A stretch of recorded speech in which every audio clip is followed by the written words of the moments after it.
right, you guys, congratulations.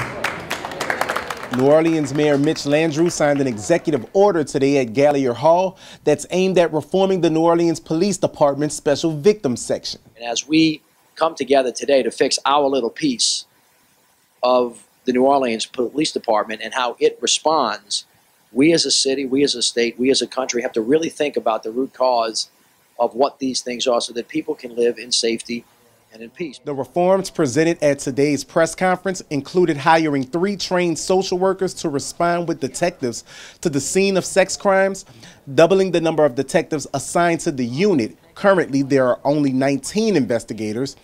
And NOPD Chief Michael Harrison is seeking civil service approval for a 5% incentive pay raise for detectives in a special victims unit. And if approved, detectives and their supervisors will receive 5% incentive pay starting January 1st of next year. And they've also moved the sex crimes unit into the same building as the New Orleans Family Justice Center on Loyola Avenue.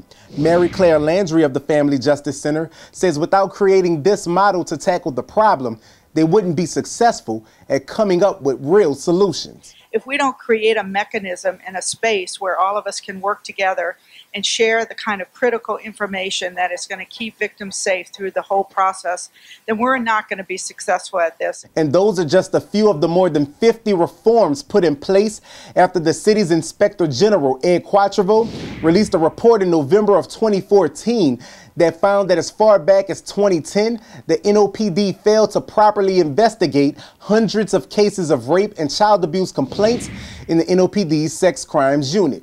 Many of those cases were labeled as miscellaneous because of a moratorium in the consent decree where detectives were able to classify reports of sexual assault and child abuse as miscellaneous without a supervisor's approval. Harrison said 5 detectives and at least 2 supervisors remain under investigation following that report.